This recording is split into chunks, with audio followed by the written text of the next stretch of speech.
बिस्मिल्लाहिर्रहमानिर्रहीम। अज़ीज़ तलबा व तालिबात, क्लास 10 में आज हम नज़म तामीर चमन, जिसके शायर जनाब एहसान दानिश साहब हैं, उसके मानी और मफ़हूम का मुतालिया करेंगे और इसकी तशरीह को समझने की कोशिश करेंगे। जहाँ तक नज़म की तशरीह का ताल्लुक़ है तो ये बात जहन में रखिए कि ये तशरीह मुख्तसर और आसान अल्फाज में बयान की जाती है ताकि तलबा इसको समझ सकें, और ये ज़रूरी नहीं है कि यही एग्जैक्ट तशरीह है, इसमें इजाफ़ा भी किया जा सकता है जो तलबा अपनी समझ बूझ के मुताबिक ख़ुद कर सकते हैं। सबसे पहले हम नज़म का मुतालिया करते हैं और इसके फ़नी महासिन को जानने की कोशिश करते हैं, और फिर उसके बाद अशार के मानी और मफ़हूम और इसकी तशरीह को समझेंगे। जिस तरह मुमकिन हो तामीरे चमन करते रहो, काम अपना ए मुहिब्बाने वतन करते रहो। ज़िंदगी यकसर मुहर्रिक है, सुकून यकसर है मौत, कुछ न कुछ ए नौजवानाने वतन करते रहो। पत्ती पत्ती पर चमन की जान छिड़को दोस्तों, रात दिन खिदमात अरबाबे चमन करते रहो। आंधियों का क्या भरोसा, क्या बगुलों का यकीन, रोज़ ऊंची अपनी दीवारें चमन करते रहो। लुत्फ़ ही क्या है अगर बोले न हर रुख से जुनूं, लुत्फ़ ही क्या है अगर बोले न हर रुख से जुनूं। होश से बचते चलो, दीवानापन करते चलो, यूं ही कतरा कतरा हो जाता है बहरे बेक़रां, यूं ही कतरा कतरा हो जाता है बहरे बेक़रां। गम नसीबों को शरीके अंजुमन करते चलो। इंतशार एक पेशनामा है ज़वाले मुल्क का, इंतशार एक पेशनामा है ज़वाले मुल्क का। इत्तेहादे कौम व मिल्लत का जतन करते रहो। दोस्ती एहसान दानिश कुछ नहीं इसके सिवा, ज़िंदगी भर एतराफ़े हुस्न ज़न करते रहो। अच्छा जी, अब सबसे पहले तो ये देखिए कि अशार में हर शेर में तकरीबन जो है वो सक्ता यानी कौमा की अलामत जो है वो इस्तेमाल की गई है। ये जो हल्का सा तवक्कुफ़ करने के लिए इस्तेमाल होती है ताकि बात को समझने में आसानी हो जाए। इसी तरह से अब ये देखें कि पहले शेर के दूसरे मिसरे में, दूसरे शेर के भी दूसरे मिसरे में और तीसरे शेर के पहले मिसरे में अलामत इस्तेमाल की गई है निदाइया की, जिससे आप इंग्लिश में एक्सक्लेमेशन कहते हैं, जिसमें किसी से मुखातिब हुआ जाता है, तो ये मुखातिब करने के लिए ये अलामत इस्तेमाल की जाती है। इसी तरह से आप दूसरे मिसरे में देखिए, ज़िंदगी और मौत ये मुतज़ाद हैं आपस में, मुहर्रिक और सुकून ये भी मुतज़ाद हैं आपस में। फिर इसी तरह से तीसरे शेर के पहले मिसरे में पत्ती पत्ती ये रिपीट हो रहा है, ये सनद तकरार है। चमन ये इस्तिआरा है वतन के लिए, और रात दिन ये आपस में ये भी मुतज़ाद है, जो कि तीसरे शेर का दूसरा मिसरा है।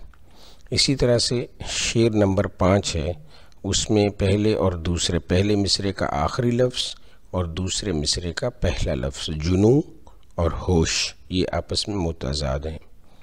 उससे अगला जो शेर है, छठा शेर, क़तरा क़तरा, यहाँ भी सनत तकरार का इस्तेमाल किया गया है।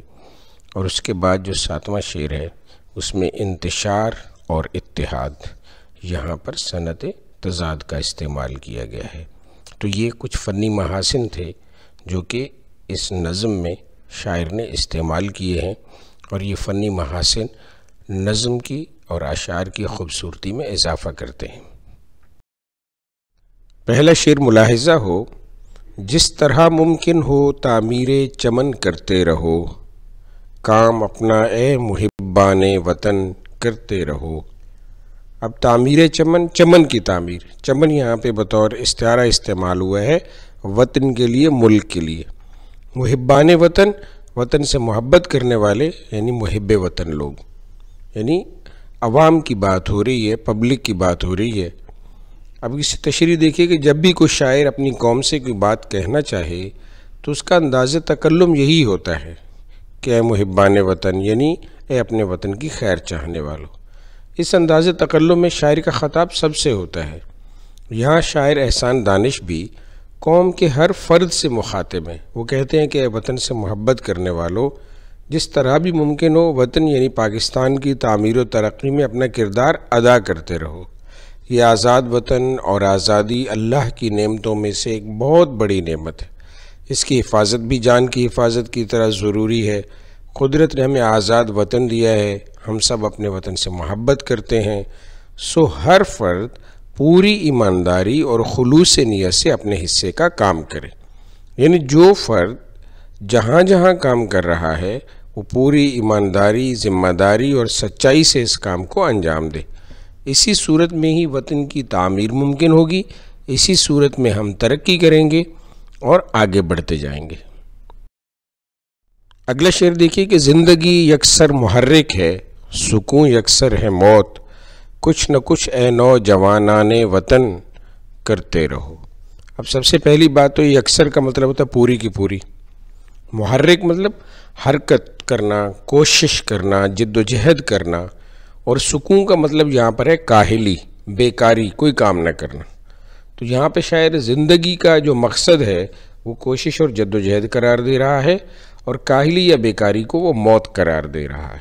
ठीक है, कुछ ना कुछ यानी अपने आप को किसी न किसी काम में मसरूफ़ रखने की बात कर रहा है नौजवानाने वतन से। क्यों कि नौजवानाने वतन जो हैं, वतन के जो नौजवान हैं उनके जिस्म में ताकत भी है और वो जोश व जज्बा भी रखते हैं और कुछ कर गुज़रने की सलाहियत भी रखते हैं।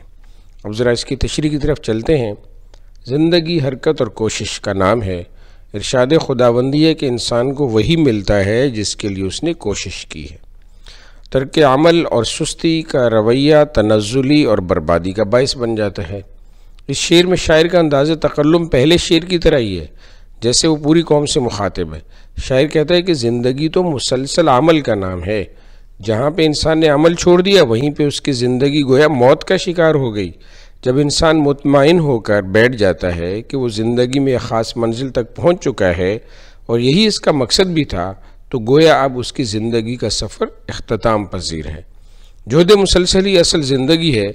इसलिए तो कहते हैं कि बेकार से बेगार भली होती है। सुकूत मौत का दूसरा नाम है। हर फ़र्द को अपनी कौम की हालत सुधारने में अपना किरदार अदा करना चाहिए। हरकत और अमल ही ज़िंदगी की दलील है। बकौल शायर कि सुकून महाल है कुदरत के कारखाने में, सबात एक तगय्युर को है ज़माने में।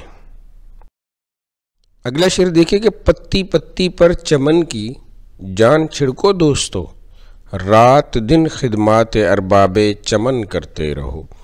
अब पहली बात है कि यहाँ पर उन्होंने जो है वो 2-3 सनतों का इस्तेमाल किया है। पत्ती पत्ती सनत तकरार है, यानी पेटल की बात हो रही है। चमन मतलब बाग, यहाँ पे बाग से मुराद है वतन यानी पाकिस्तान। और उसके बाद जो अगला लफ्ज़ इस्तेमाल किया रात दिन, ये जो तरकीब है ये सनत तज़ाद है। खिदमात अरबाब चमन यानी अहले वतन की खिदमत करते रहो। अब बुनियादी तौर पर जैसा कि चमन जो है वो वतन के लिए बतौर इस्तिआरा आया है, तो पत्ती पत्ती मतलब यानी वतन में रहने वाले जितने भी लोग हैं उन पर जान छिड़को। यानी सबसे पहली बात तो ये है कि वतन में रहने वाले हर मज़हब के लोग रहते हैं, हर कौम के लोग रहते हैं, हर ज़ुबान के लोग रहते हैं। वो वतन की निस्बत से सबसे पहले हम वतन हैं। तो यहाँ पे शायर यही बात कर रहा है कि हम वतन समझते हुए उनकी खिदमत करनी चाहिए, ना कि इख्तिलाफ़ ज़ुबान, इख्तिलाफ़ मज़हब या इख्तिलाफ़ रंग की बुनियाद पर उनसे जो है वो फ़र्क किया जाए। अब तशरीह देखिए कि बाग की खूबसूरती इसमें उगने वाले पौधों और इन पर लगने वाले फूलों से होती है। इस शेर में शायर ने वतन अज़ीज़ के लिए चमन का लफ्ज़ बतौर इस्तिआरा इस्तेमाल किया है। अहले वतन को इस बाग के रखवाले और ख़िदमतगार कहकर मुखातिब किया है कि ये चमन हमारा वतन है और घर के हर हिस्से की हिफाजत करें। यानी ये चमन हमारा घर है और घर के हर हिस्से की हिफाजत करें और ज़रूरत पड़ने पर जान की कुर्बानी देने से भी गुरेज न करें। शायर ने वतन में बसने वाली मुख्तलिफ़ अक़वाम के अफराद को पत्तियाँ कहा है। शायर कहता है कि अरबाब चमन यानी अहले चमन यानी पाकिस्तानी अवाम को की खिदमत को अपना शेवा बना लो। खिदमत का जज्बा ही इस कौम को एक मिल्लत में बदलेगा और वतन मजबूत रहेगा। अगला शेर मुलाहिज़ा हो, आंधियों का क्या भरोसा, क्या बगुलों का यकीन, रोज़ ऊंची अपनी दीवारें चमन करते रहो। आंधियों का क्या भरोसा, क्या बगुलों का यकीन। आंधी वही जो डस्ट मट्टी वगैरह तेज़ हवा जो हर चीज़ को उड़ा देती है, और बगुला जो है वो चक्कर खाती हुई तेज़ हवा होती है। तो यहाँ पर जो वही दीवारें चमन, यानी चमन की दीवार को ऊंचा करते रहो, यानी वतन की हिफाजत को जो है वो रोज़ मजबूत करते रहो। यहाँ पर आंधियाँ और बगुले जो हैं वो वतन मुखालिफ चीज़ों का, चाहे वो वतन दुश्मन, चाहे वो अंदरूनी दुश्मन है, चाहे वो बैरूनी दुश्मन है, वो उनको नाम दिया गया है। तो अब तशरीह देखिए कि मकूला है कि खुशी का वक्त मुकर्रर हो सकता है, मगर मुसीबत हमेशा नागहानी होती है, यानी अचानक से आती है। ये वतन खूबसूरत बाग है और हम सब इसके रखवाले हैं। हमें इसकी हिफाजत और तामीर और तरक्की के लिए हमा वक्त कोशां रहना चाहिए। जिस तरह आंधी तूफ़ान चमन को बर्बाद कर देते हैं, इसी तरह नागहानी मसाइब और अंदरूनी और बैरूनी दुश्मन वतन को नुकसान पहुंचा सकते हैं। बाग की दीवार को मजबूत और बुलंद करके उसे तबाही से बचाया जा सकता है। इसी तरह वतन की हिफाजत के इक़दामात भी ज़रूरी हैं, और वतन की हिफाजत इत्तेहाद व यगानगत में पोशीदा है कि वतन अज़ीज़ में आबाद हर मज़हब व मिल्लत के लोग सिर्फ़ और सिर्फ पाकिस्तानी बनकर रहें और पाकिस्तान की तरक्की ही उनका मकसद हयात हो। लुत्फ़ी क्या है अगर बोले न हर रुख से जुनू, होश से बचते चलो दीवान अपन करते चलो। अब यहाँ पे जुनू और होश, ये दोनों जो लफ्ज़ हैं ये आपस में मुतज़ाद हैं। लुत्फ़ कहते हैं मज़े को। तो सिंपल जो शेर का मतलब बनता है वो यही है कि भाई उस ज़िंदगी का क्या मज़ा है जो ज़िंदगी में इश्क और सच्चाई ना हो।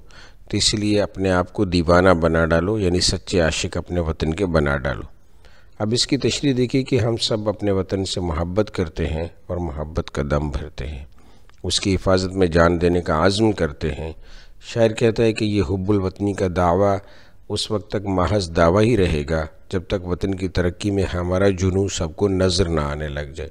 और वो जुनू इस मुल्क की तामीर व तरक्की और खुशहाली है जो दुनिया को नज़र आए कि इस मुल्क के नौजवान अपने वतन की मोहब्बत और तरक्की में जुनूनी हैं, दीवाने हैं, यानी अपनी अपनी ज़िम्मेदारी को बर वक्त और पूरी ईमानदारी से अदा करने वाले हैं।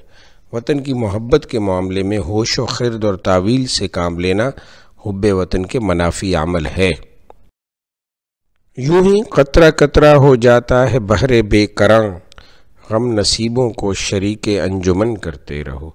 कतरा कतरा ये यहाँ पे सनत तकरार है। बहर बेकरां का मतलब है वसीओ अरीज समंदर, और शरीके अंजुमन, अंजुमन कहते हैं महफ़िल को। गम नसीब यानी जो दुखी लोग हैं, परेशान हाल लोग हैं, उनको भी अपनी महफ़िल में शामिल करते रहो। अब इसकी तशरीह देखिए कि कतरा कतरा मिलकर दरिया बन जाता है। जब किसी कौम के अफराद मिलकर अपनी हालत बदलने पर रज़ामंद हों तो कोई ताकत उन्हें इसके मकसद के हुसूल से रोक नहीं सकती। कौम में अमीर व गरीब, गाफिल होशियार और दाना व नादान सब शामिल हैं। दानाओं का फ़र्ज़ है कि वो नादानों की रहनुमाई करें, उमरा और रबा के साथ मिलकर चलें। कोई भी फ़र्द, चाहे वो किसी मज़हब, मसलक व मिल्लत से ताल्लुक़ रखता हो, इसके दुख और परेशानी को अपना दुख और परेशानी समझकर दूर करने की कोशिश की जाए। कौमी तरक्की में कोई पीछे न रहे, इसी से ही एक मजबूत कौम वजूद पाएगी। इंतशार एक पेशनामा है ज़वाले मुल्क का, इत्तेहादे कौम व मिल्लत का जतन करते रहो। इंतशार कहते हैं बदइंतज़ामी को, ज़वाले मुल्क यानी डिक्लाइन मुल्क का जो है, और जतन कहते हैं कोशिश को। इस शेर में शायर अक़वाम के ज़वाल की वजह बता रहा है। शायर का कहना है कि जहाँ ये कहा जाता है कि इत्तेफाक में बरकत है, वहीं ये भी एक हकीकत है कि ना इत्तेफाकी और इंतशार किसी भी गिरोह या कौम की बर्बादी का पेशख़ैमा बन जाता है, सबब बन जाता है, बुनियाद बन जाती है। इत्तेफाक की बरक़ात इस कदर हैं कि इनका शुमार में लाना कहीं मुमकिन नहीं, यानी इनको गिना नहीं जा सकता। किसी कौम या गिरोह की तरक्की के लिए ज़रूरी है कि इनमें बाहम इत्तेफाक हो, यानी आपस में इत्तेफाक हो, यूनिटी हो। तो ऐ मेरे वतन के लोगों, तुम भी बाहम मुत्तफ़िक रहो और इत्तेहाद व यगानगत को अपना ओढ़ना बिछोना बना लो। तुम्हारी ये कोशिश वतन को तरक्की की राह पर ले आएगी। नज़्म का आखिरी शेर देखिए, दोस्ती एहसान दानिश कुछ नहीं इसके सिवा, ज़िंदगी भर एतराफ़े हुस्न ज़न करते रहो। हुस्न ज़न मतलब किसी के मुतालिक अच्छा ख़याल, अच्छा गुमान करना। अब ये इस आखिरी शेर में एहसान दानिश साहब ने दोस्ती की क्या सादा मतलब क्या उम्दा तारीफ़ की है कि गोया दरिया को कूज़े में बंद कर दिया है। तो दोस्ती एक सच्चा रिश्ता है जो दो या दो से ज़्यादा अफराद के माबैन कायम होता है, जिससे मोहब्बत, वफ़ादारी, यकजहती, गैर मशरूतियत, खुलूस और अज़्म जैसी बुनियादी अक़दार वाबस्ता है, और ये अक़दार अच्छे सलूक के साथ पैदा की जाती हैं। शायर एहसान दानिश इस शेर में कहते हैं कि दोस्ती एक ऐसा नाता है जो सब रिश्तों नातों से हसीन और मज़बूत है। इस रिश्ते की बुनियाद हुस्न ज़न और एतमाद पर है। हमेशा एक दूसरे से अच्छा गुमान रखो और किसी से बदज़न न हो। एक दूसरे की नेकियों और भलाइयों का ज़िक्र और शुक्र करते रहो और बाहिम रंजिशों और कोताहियों को फरामोश करते जाओ।